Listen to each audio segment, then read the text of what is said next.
Shalom, selamat pagi. Sebelum kita melanjutkan segala aktivitas kita sepanjang hari ini, mari kita mendengarkan firman Tuhan yang ditetapkan untuk kita dengarkan dari Roma 12 ayat 1 dan ayat 2. Demikian firman Tuhan. Karena itu, saudara-saudara, oleh kemurahan Allah aku menasehatkan kamu, supaya kamu mempersembahkan tubuhmu sebagai persembahan yang hidup, yang kudus, dan yang berkenan kepada Allah. Itulah ibadahmu yang sejati. Janganlah menjadi serupa dengan dunia ini, tetapi berubahlah oleh pembaruan budimu, sehingga kamu dapat membedakan mana kehendak Allah, apa yang baik, yang berkenan kepadanya, dan sempurna. Apa yang akan kita pikirkan ketika kita berbicara soal ibadah? Mungkin sorotan kita adalah tentang menyanyikan lagu-lagu pujian seperti yang sering kita lakukan setiap hari Minggunya. Tapi lewat renungan harian pagi ini, kita diingatkan bahwa ibadah bukan hanya sekedar kegiatan hari Minggu, tetapi bagaimana cara kita menjalani seluruh hidup kita. Bagaimana kita hidup dengan cara mencerminkan belas kasihan Allah.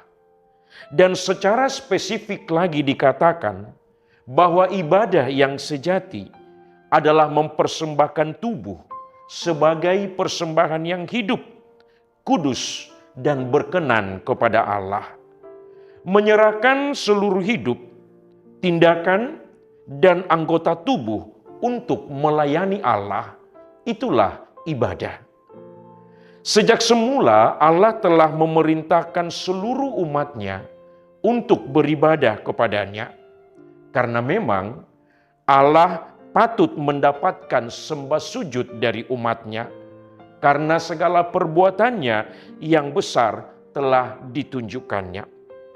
Maka ungkapan persembahkanlah tubuhmu sebagai korban yang hidup, itu berarti kita memilih jalan Allah daripada keinginan kita sendiri.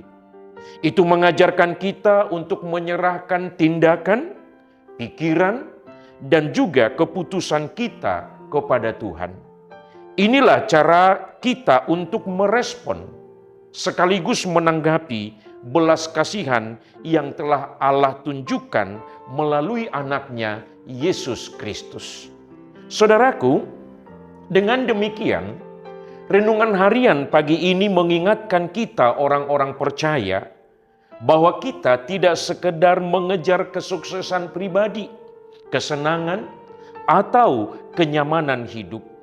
Tetapi setiap kita orang percaya dipanggil untuk hidup demi kemuliaan Tuhan. Sehingga setiap keputusan tentang bagaimana kita menggunakan waktu kita, tentang bagaimana kita memperlakukan orang lain, dan bagaimana kita menanggapi tantangan dalam hidup dapat menjadi tindakan penyembahan kepada Tuhan. Maka setiap kita menjalani kehidupan yang transformatif, di mana kita bukan lagi menyesuaikan diri dengan cara-cara dunia, tetapi mengalami perubahan radikal seperti kata Paulus, berubahlah oleh pembaruan budimu.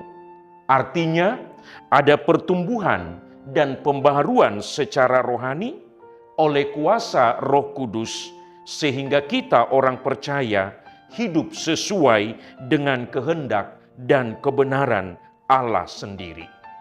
Kalau dunia sering mempromosikan nilai-nilai keegoisan dan keserakahan, tetapi firman Tuhan hari ini mendorong kita orang percaya untuk menjadi berbeda.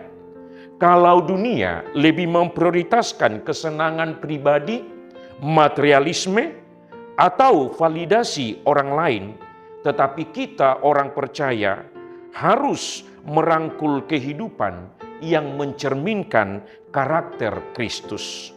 Pembaharuan atau transformasi akan terjadi seiring waktu ketika kita mendalami firman Tuhan ketika kita berdoa, memohon bimbingannya, dan ketika kita hidup dalam ketaatan kepada kehendak Tuhan. Izinkan Tuhan yang memperbaharui pikiran kita, sehingga kita mengalami sukacita, kedamaian, dan juga kepuasan hidup. Amin. Mari kita berdoa. Terpujilah Engkau Tuhan Allah yang telah memberkati kami, yang selalu menjaga, memelihara, bahkan mengubah seluruh kehidupan kami, supaya seturut dengan kehendak-Mu. Kami tidak sekedar mengikuti apa kata dunia, tetapi ibadah kami yang sejati adalah ketika kami mau taat di hadapan Tuhan. Biarlah Roh Kudus-Mu yang selalu menjaga, memelihara kami, dan mengarahkan kami kepada hal-hal yang Tuhan kehendaki. Karena itu, seluruh hidup kami ini kami percayakan hanya kepada kuat kuasa-Mu. Inilah hidup kami, biarlah Tuhan yang selalu memberkati. Bahkan dalam semua pekerjaan kami, terlebih dalam setiap pelayanan-pelayanan kami, menjadi ibadah kami yang berkenan kepadamu.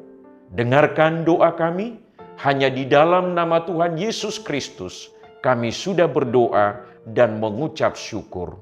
Amin. Kasih karunia Tuhan Yesus Kristus dan kasih setia Allah Bapa dan persekutuan dengan Roh Kudus menyertai engkau hari ini sampai selama-lamanya. Amin.